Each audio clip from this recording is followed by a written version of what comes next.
This is Right to Life Radio with John Girardi on Power Talk 96.7 and AM 1400, a production of Right to Life of Central California. And now, here's your host, John Girardi. Right to Life Radio is proudly sponsored by Dizon Medicine and Dizon Medicine Urgent Care Plus. A lot to talk about today. Last week we didn't have him. This week we've got him. We're going to talk about the Texas abortion law. We're going to talk about California trying to ban 40 Days for Life campaigns. Yep. With me to discuss it, this is John Girardi, CEO of Right to Life of... CEO. I just changed my work title. Hey. Executive Director of Right to Life of Central California. Follow us on Twitter at Right to Life CA. Joining me, as always, Jonathan Keller, the CEO of California Family Council. Thanks for being here, Jonathan. It's great to be here. And spoiler alert, folks, these titles, kind of like the points in Whose Line Is It Anyway? They don't actually mean anything. That's right. Completely meaningless. All right. So, Jonathan, we've got a lot on our plate this week. Obviously, last week I had to react in my loneliness as you were away, jet setting off, whatever. I had to react to the Texas. This was actually a boring time. law. I wish I would have been somewhere fun, but I was just at a board meeting in Orange County. So. Well, not that your board meetings aren't fascinating and important, Yes. essential governance structures for the well-functioning of your organization. However, Texas passed its heartbeat ban on abortion, and we've had another week of reaction since then. So Jonathan and I have not had a chance to sort of talk about it on the radio yet. I think we are both happy at the end result that Yes. Texas did this. And I want to talk about some of the reactions that we've seen to the Texas abortion law. I think they've all been totally measured and reasonable. Totally not reasonable, remotely hysterical in any way. Not crazy and insane. So I've actually written out a lot of my thoughts on it so that we're prepared to go on my fancy iPad Pro that I have in front of us here. Happy birthday. Happy birthday to me. So I want to go through point by point my thoughts on the Texas abortion law. And Jonathan, feel free to chirp in with helpful thoughts and insights as we go along, as is kind of our want on this show. All right. So Texas passed a law banning abortion after the point at which fetal heartbeat can be detected. This is generally around the 6th week into pregnancy. Now, this limit of when fetal heartbeat can be detected is already the occasion for a bunch of incredibly inane and stupid commentary by the pro-choice side saying, that's not scientific, it isn't heartbeat, that's just not even scientific to call it heartbeat, it's cardiac pole activity, it's electromagnetic pulses in these group of cells that are, if they're not already hearts with 4 ventricles, is about imminently about to develop into precisely that, and it's the thing that doctors and nurses use to detect whether the child is still alive or not. Heartbeat, like any euphemisms you can use. Basically, they're trying to dispute the notion that this is fetal heartbeat we are detecting by using all of these euphemisms or all of these synonyms, or basically looking up their thesaurus looking up the word heartbeat in their thesaurus, a medical thesaurus, I guess, and just trying to find any like replacement verbiage for it. This is heartbeat, okay? This is cardiac cells beating to distribute blood through the organism. It's heartbeat. And basically the reason why the left is freaking out about it is because they want to do anything they possibly can in their language to distance the unborn child from humanity. This is why they get mad when we refer to an unborn child as a baby. They say, it's not a baby, it's a fetus. Yes. It's like, wow, imagine that sometimes people would use an informal term and also a scientific formal term to refer to the exact same thing. Congratulations, you know Latin. Yeah. He's not your friend, he's an organism. Yeah, well, he's also my friend. He's not a person, he's a guy, or whatever. That's right. Yeah, there's language is really interesting that way, that we have formal terms and informal terms. We call it a fetus, and sometimes we also call it a baby. Anyway, yeah, the term baby has the term baby does not have a formal scientific definition to only mean kids outside the womb. So anyway, the left is using all of this weasel language about heartbeat to say that the Texas law is unscientific. It's not unscientific. It's just picking a point where one of many Now, frankly, I think you could make a solid argument as a pro-lifer that heartbeat is not the thing that gives you humanity. It's humanity that gives you humanity. The fact that you are born as a member of this species, conceived, rather, as a member of this species, an organism, a unique organism all on your own that has a very distinct point at which your biological life begins, which is conception. Nevertheless, they don't like the notion of identifying heartbeat with this entity that's protected because heartbeat is a thing that we think of as a vital sign for a human. So, anyway, let's describe a little bit more about the Texas law because it is a little confusing and a little interesting how it's set up, and it's provoked a lot of sturm and drang and angst. A lot of angst, I'll note, among chiefly more left-leaning Catholics, maybe some left-leaning Protestants. I don't know, Jonathan. You're more in tune to that universe. Like the Michael Wares of the universe. I know Michael a little bit, but anyway. Yes. So more left-leaning Christians who are pro-life, but they're very uncomfortable with this law. Yes. And then also sort of, how do I say it? These types who, work for publications like The Bulwark, these kind of Republicans who are characterized by disliking Donald Trump, who are conservative, but we're not that conservative. Anyway, so yes, the Texas law is structured that it doesn't provide criminal penalties for abortion. All right, all the other heartbeat bills that were passed in the other states, Louisiana, Missouri, Ohio, all these other, Alabama's full ban on abortion, all these other laws had criminal penalties for abortion. So let's define what we mean.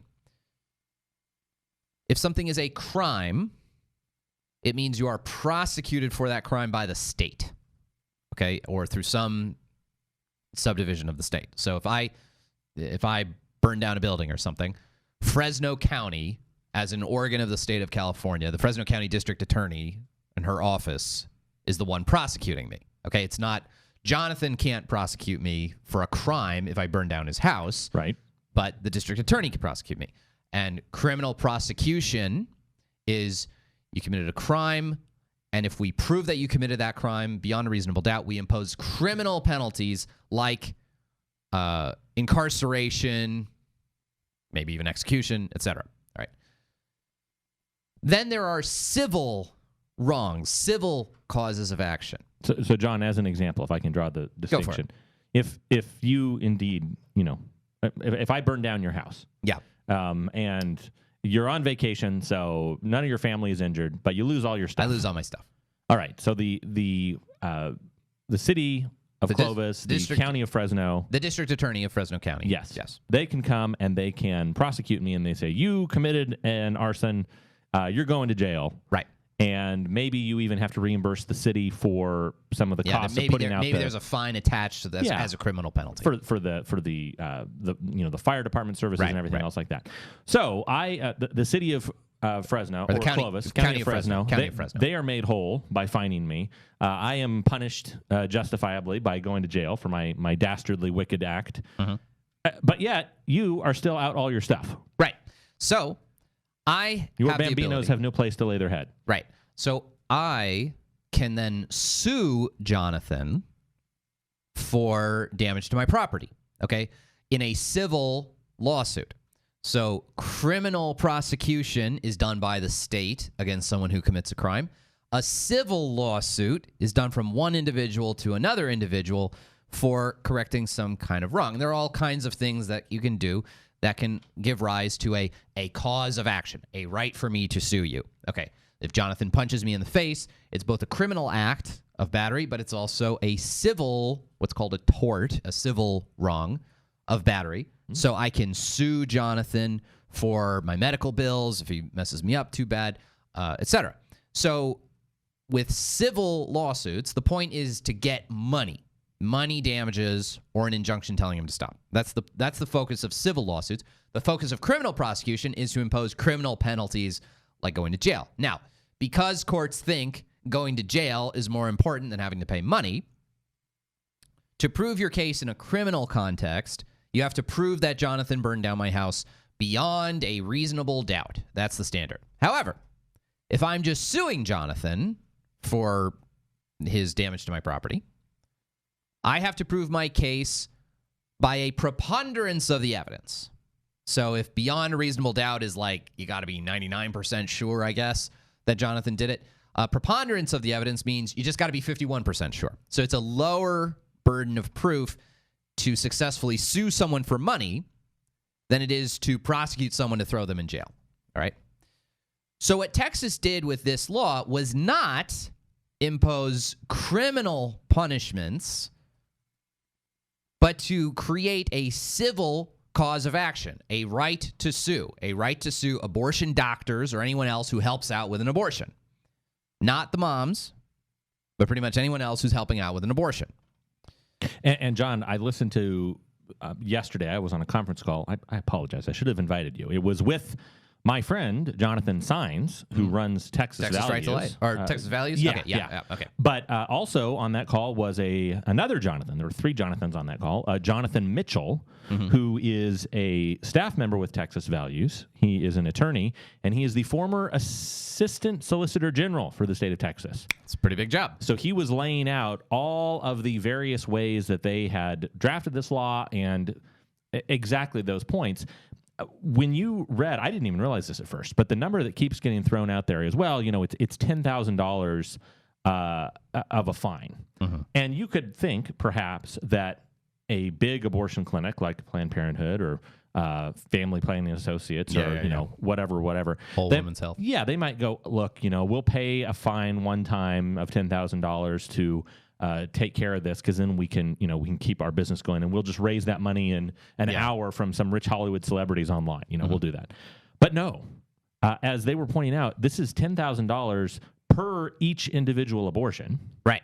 And it's not $10,000 per individual abortion, period. It is $10,000 per abortion multiplied by however many people you want to sue.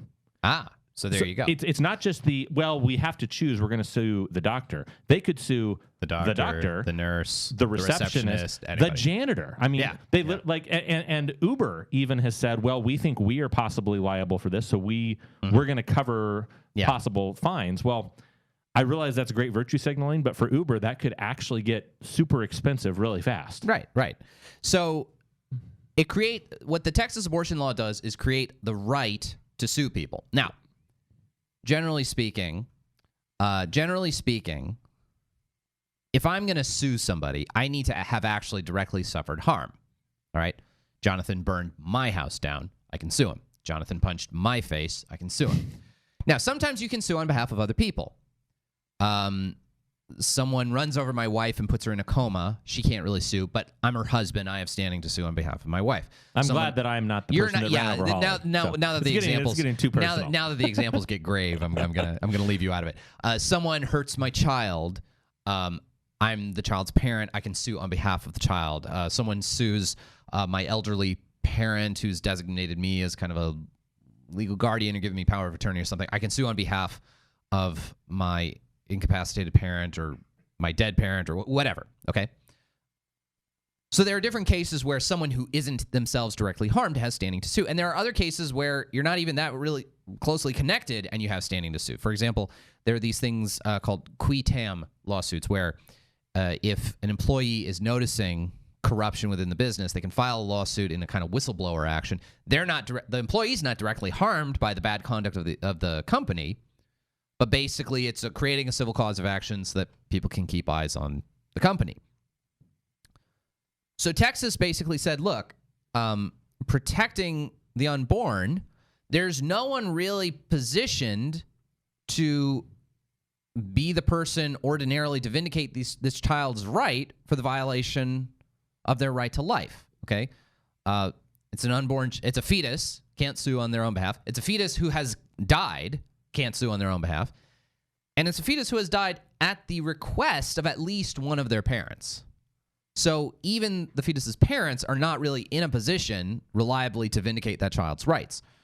So what Texas did was say, okay, we're just going to expand the cause of action to anyone in Texas who sees that an abortion is taking place, who learns, has evidence that an abortion is taking place.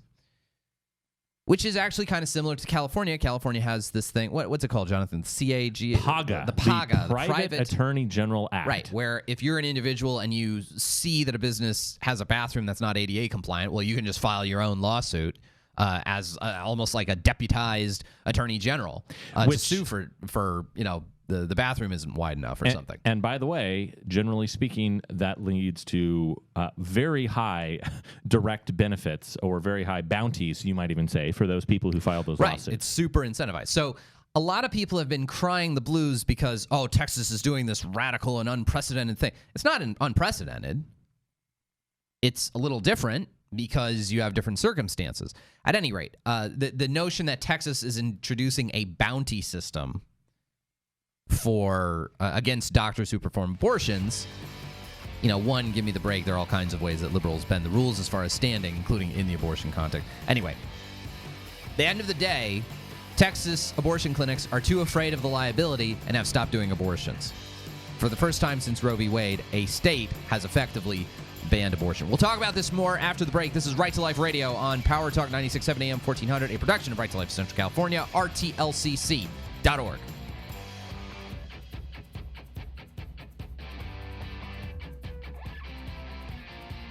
Right to Life Radio is proudly sponsored by Dizon Medicine and Dizon Medicine Urgent Care Plus. So, we're talking about the Texas abortion law. I want to go over a couple of points.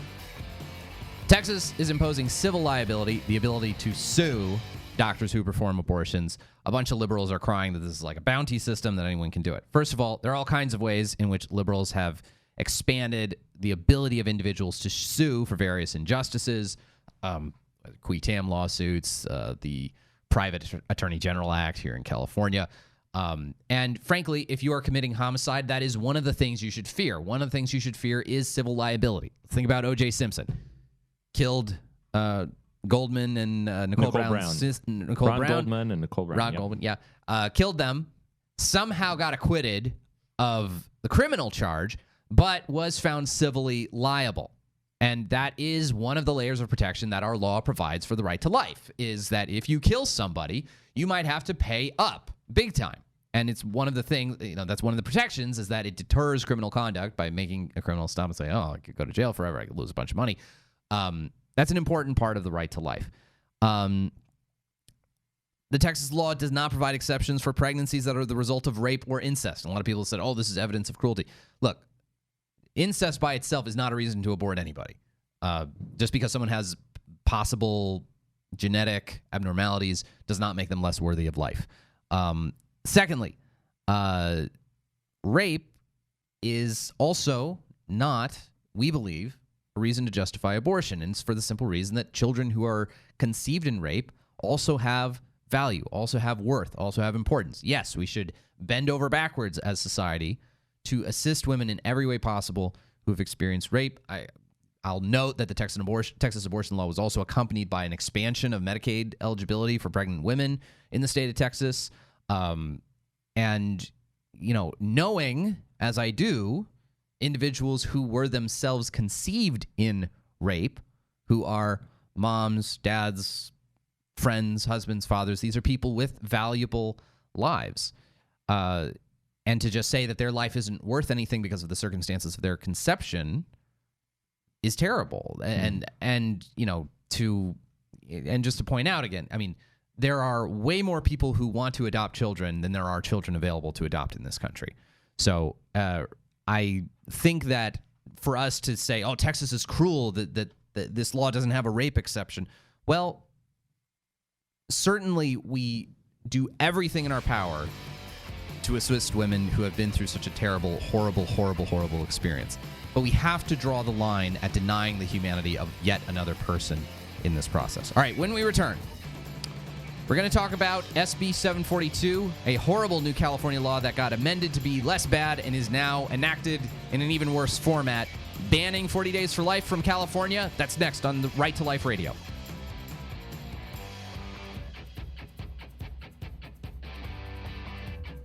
Right to Life Radio is proudly sponsored by Dizon Medicine and Dizon Medicine Urgent Care Plus.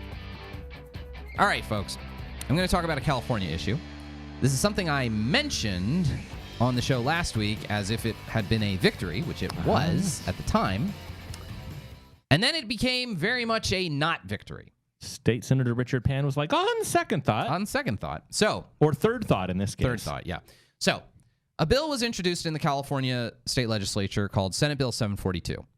And Senate Bill 742 was introduced by Senator Richard Pan, who is a doctor. And in case you didn't know, doctors are smarter than everyone else. And naturally, Richard Pan is very much convinced of both of those facts. Anyway, Dr. Pan introduced this bill, and it basically the purported rationale behind it was to prevent protests from obstructing the ability of protesters to gather outside of vaccination clinics. That's right. So there had been a couple of incidents in Southern California where different protesters to the COVID vaccines had been there and had been unruly and disruptive. So Senator Pan is saying, we need to put in place a law that you're not allowed to do that, to disrupt COVID vaccination sites. Which, and John, to be fair, I think regardless of how anybody in the audience feels about vaccinations, whether you are vaccinated, you're not vaccinated, I think we can all agree that if an individual is voluntarily seeking a medical procedure, they're going into CVS to get a flu shot. Yeah. They should not be bum rushed and tackled at the door and prevented from going into CVS. Well, sure. Well, and that is both true. However, it's also true that we have laws on the books to prevent that. Yes. Like there are laws outlawing things like disorderly conduct or blocking a public sidewalk or blocking trespass. Like there are laws that we have on the books in this state as well as in, I guess, literally every other state that would prohibit the kind of conduct that Senator Pan is so deeply worried about. Now, he introduces this legislation putting a kind of buffer zone around any site where vaccination services are offered. Vaccination services. Note, he does not differentiate between COVID vaccination services or flu shot vaccination services or, and most important, HPV vaccination services. So no protesting. No coming within. I forget what the language of the law is now. It's something like this is a very reasonable definition for purposes of this section, section 2, subsection C, subsection 1. Okay. Harassing means the law bans harassing people trying to go into a clinic for vaccination services. Jonathan, define how do they define harassing? Harassing means knowingly approaching without consent within 30 feet of another person or occupied vehicle for the purpose of passing a leaflet or a handbill to, displaying a sign to, or engaging in oral protest, education, or counseling with that other person in a public way or on a sidewalk area. So they have basically defined as harassment, one of the key things that we at Right to Life in Central California do outside of Planned Parenthood. If we use some clever ellipses here, John, this is harassing means ... counseling ... on a sidewalk area. Right. And while we're not offering professional counseling, I try to refer to our employees as sidewalk advocates. Right. We're not doing professional counseling. Nevertheless, we are talking to women in an informal, non-professional sense. We are giving them counsel. Even education. I mean, it literally says education or counseling. Handing someone a pamphlet, maybe. Yes. So this law, the initial language of it was to approach someone seeking out vaccine services for that. Now, we are outside of Planned Parenthood every week. During 40 Days for Life, we're out there throughout the week. Almost all the time.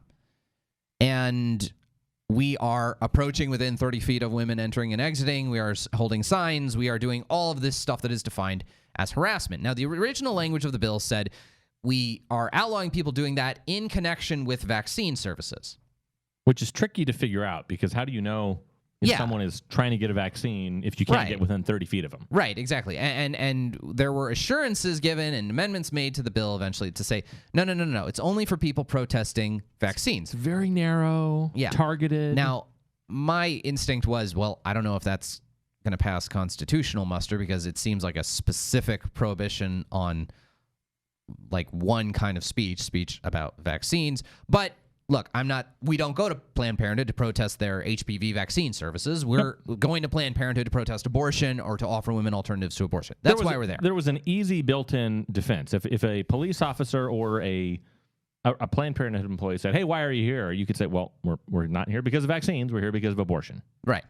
So at first we thought, okay, well, the law's not going to apply to us. They've amended it. They've specified it. Well, we're right at the end of the California legislative session right now, okay? The California legislative session goes until, well, it just ended yesterday, Friday, right? Yeah, Friday just ended evening. Yesterday, Friday night. Okay. Yep. Right before the end of session, they amend the bill to get rid of all of that limiting language and basically say no protesting for any place that offers vaccine services. And guess what offers vaccine services? Planned Parenthood. Every Planned Parenthood has HPV vaccine services. Vaccination site, quote unquote, means the physical location where vaccination services are provided, including but not limited to a hospital, physician's office, clinic, or any retail space or pop-up location made available for vaccine services. Now, there are all kinds of constitutional problems with this. This is limiting the ability of people to meet on American public sidewalks in order to protest a topic of hot political, cultural, religious, ethical controversy, and that is about as close to the core of your First Amendment right as possible. Now, you could argue, well, it's not, this isn't picking out any one viewpoint for, hostile treatment and saying no one's allowed to protest. Okay, but then, Jonathan, read the one exception that this bill provides, an exception that was put in place by the true power brokers of the California legislature, the labor unions. So right after the vaccination site section, subsection D under that says, it is not a violation of this section to engage in lawful picketing arising out of a labor dispute, as provided in section 527.3 of the Code of Civil Procedure. Okay, so here's what the California state legislature is doing. They're saying you can't protest outside of a vaccine clinic unless it's a labor union protest. Why? Because Walmart offers vaccines, okay? Target has vaccines, okay? Costco. CVS, whatever. Yep. All these entities have vaccines. And even hospitals. I mean, you think about it, it says hospitals. Well, hospitals have vaccines. Okay. With nurses' unions. Well, sure, yeah. Yep. So now, California, the most powerful force in California politics is labor unions, whether public sector unions, private sector unions. Labor unions are the most powerful force. So they were clearly upset with this bill as originally written. Hey, we can't protest outside of this place just because they offer vaccines. That's BS. You need an exception to allow us to have labor dispute protests outside of Walmart, outside of CVS, outside of a hospital, wherever. And the California legislature compliantly and obediently said, okay, sure. And in doing so... Oh, okay. Whatever you say, boss. In doing so... they've revealed just how wildly unconstitutional this is. Look, one of the principles within First Amendment law is that government entities cannot engage in content-based restrictions on speech. The government can't say, all right, we have this public park. It's available, but only for pro-choice protests. They can't do that. All right? They can't do that. If they do that, a pro-life entity can say, look, you're creating this forum and you're saying you're engaging in a content-based discrimination. You're saying because we believe X, we can't have access to this park. That's nonsense. That violates the Constitution. The government can't engage in that kind of, choosing of which sides it's going to promote. What's happening here is clearly now, especially with that amendment, Jonathan, a content-based restriction on speech. And the thing that's amazing to me, John, is that the original one, talking to some of our other legal friends, I think they were worried that it could pass constitutional muster because it was It was narrowly tailored. It was the idea sort of, yeah. Look, yeah. I still think it was unconstitutional, but yeah. But you can say, look, all we're doing, if you just assert that you're not there regarding vaccines, and if we look at your pamphlet, okay, look, you're obviously not here to protest vaccines. All right, well, you're fine. It's this little sliver that and I think just in terms of a PR perspective, it would be a lot harder for aggressive anti-vax protesters to win in the court of public opinion, at least. Right. But now they've totally inverted it, and they've said, no, well, okay, instead of it being narrow, now it is literally a net that is a mile wide. It's going to sweep up every type of protester. Except for but then by making that exception for labor unions, they're clearly saying, well, we like this kind of protest about this kind of topic, but protests on other topics outside of that, we disfavor. Right. So it's picking and choosing favorites based on the content of their messaging, which is outrageous. Yep. I mean, it is a clear, obvious, outrageous affront to the First Amendment. Now, also, if this bill gets signed by the governor, it goes into effect immediately. Not come January 1st. It goes into effect immediately. Well, John, look, Section 4. This act is an urgency statute necessary for the immediate preservation of public peace, health, and safety within Article 4 of the California Constitution. Right. So when we come back, we're going to discuss this just a little bit more, and more of the constitutional problems, but also the very real reality of what this means for us in Fresno, California, and what we might be doing to try to stop it. That is next on Right to Life Radio, right here on Power Talk 96.7 AM 1400.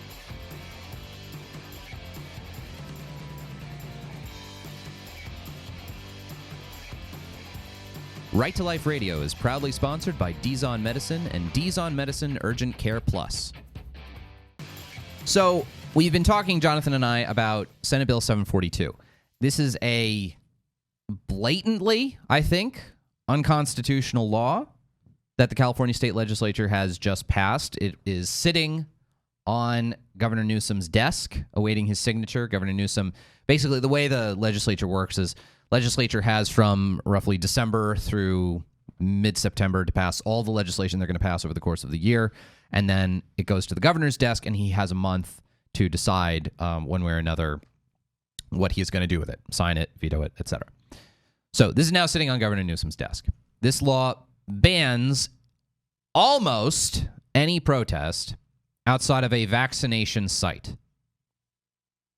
I say almost because it explicitly excludes labor union protests, like organized labor protests, because there are places like Walmart that, offer vaccines. It does not differentiate what kind of vaccines. It's not just COVID vaccination sites. It's any place that offers any vaccine services. And what is a place that offers HPV vaccinations at all of its sites? Planned Parenthood. So what does this mean for us? Well, we at Right to Life of Central California have a ministry, a wonderful ministry that we're very proud of, where we provide we call it our sidewalk advocacy ministry, where we have a building that's right next door to Planned Parenthood, from which we have employees and volunteers who directly interact with women going into and out of the clinic. And we give them options. We give them alternatives. We give them literature. We try to give them the resources they need to make the choice for life. And we have, through this ministry, and we know this by following up with these women and continuing to help them and assist them and providing them with baby goods and scholarships and all kinds of stuff, we have saved several babies from death. There are several babies walking around happy, healthy, alive. Literally alive today. Alive today because we were there. This bill, Senate Bill 742, which has passed our legislature, is going to prevent us from doing that. It basically puts a buffer zone around abortion clinics that all offer HPV services and says you cannot go within this buffer zone. You cannot approach within 30 feet of a woman or of a person going into the clinic. It defines our kinds of stuff, offering literature, offering counseling, however you want to define it. We're not offering professional counseling, but offering counseling, offering literature, whatever. It defines all of that as harassment. That is subject to criminal prosecution and fines. Just $1,000, John. $1,000. Come on. What little old sweet grandma here from Right to Life doesn't have an extra $1,000 exactly burning a hole in her back pocket to pay this fine? Yeah. So this is, and as I said, this is a massive infringement on the right to free speech. Okay, it is crystal clear. First of all, putting a huge buffer zone preventing speech around abortion clinics. The kind of thing that the Supreme Court has once before, in 2014, struck down a kind of buffer zone like this in Massachusetts in a 9-0 decision. Secondly, I think it is an explicit restriction on content because they make a big exception in the law. They say the only thing that we're accepting are labor union disputes. So if you want to go outside Planned Parenthood and protest for unionization, go for it. Hey, maybe that's what we should do. Maybe we should just pretend that we're labor union organizers. Hey, everybody. Hey, Planned Parenthood treats their employees like crap. So